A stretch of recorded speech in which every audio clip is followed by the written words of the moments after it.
How do you think about European venture state as a product? Are you like, yeah, actually, I think it's pretty adequately served? Or are you like, actually, there's quite a lot of mediocre players?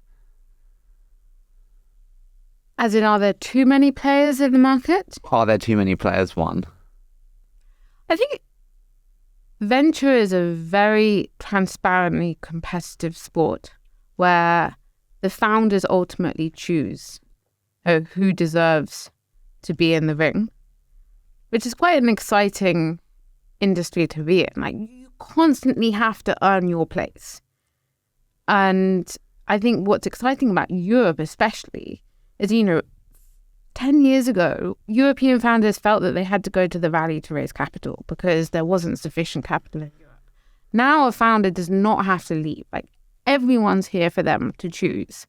And the nature of the conversations and the way that they've risen to that and wisened up is actually incredible to see. Like, I think founders are getting better support, better information, because they have suddenly realized that they are in control of who they get to choose to be on their cap table.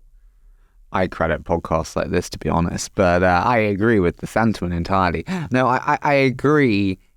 But I actually just look at, over the last 3 months, I've seen 3 deals now where US VCs, multi-stage, have come in and won against seed VCs in Europe and multi-stage VCs competing at seed. And I haven't seen that before. 3 in 3 months where they're like supremely hot deals and they've chosen US multi-stage over European. So I find this really interesting, Liz, and I think like European VC has an image problem. You can help with this.